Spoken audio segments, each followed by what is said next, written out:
I have a confession to make. I am scared. The more I have thought about leaving this house that I have made so many memories in, the thought truly terrifies me. But also, about a month ago, I walked into my backyard to tend to my quaint little garden. Now, I know the garden is not in the greatest shape this year because of all the things that we've had going on, but I realized something as I walked through my garden that day.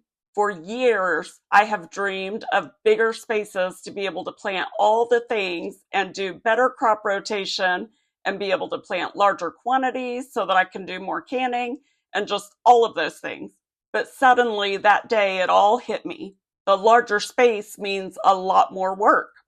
How am I going to keep up with all of it? And as I heard the laughter of kids playing in the neighborhood, I realized I won't hear these sounds anymore once I move to the farm, the sounds of a neighborhood.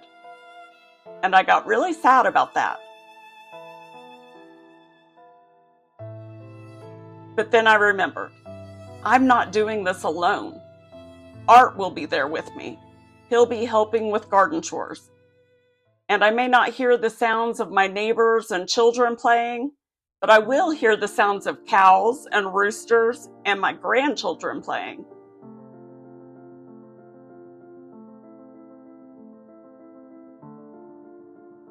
This year has been so hard for me, and I am constantly thinking of that image that went around social media several years ago, the one with Jesus and the teddy bear.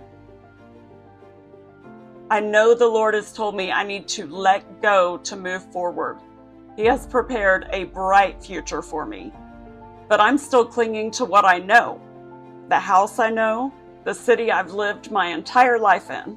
It feels like I'm going to give up so much, but I know He's asking me to trust Him. Today, I just want to ask, is there anything the Lord is asking you to trust Him with? I would love to hear about it. I have spent so much time alone recently, especially since I totaled my truck. I need to take my mind off of myself and my fears and refocus on others. So please do let me know how I can pray for you or how I can celebrate and rejoice for you. In the meantime, I'm going to try to go back through the years of footage from building this garden and put together a nice little montage of the evolution of the garden over the years so that I can share with you guys. Until then, you can check out our old garden build playlist right up here in the corner. Thanks for watching and listening to me today. I love you all so much. Remember to go the second mile today for someone in your life and with your resources.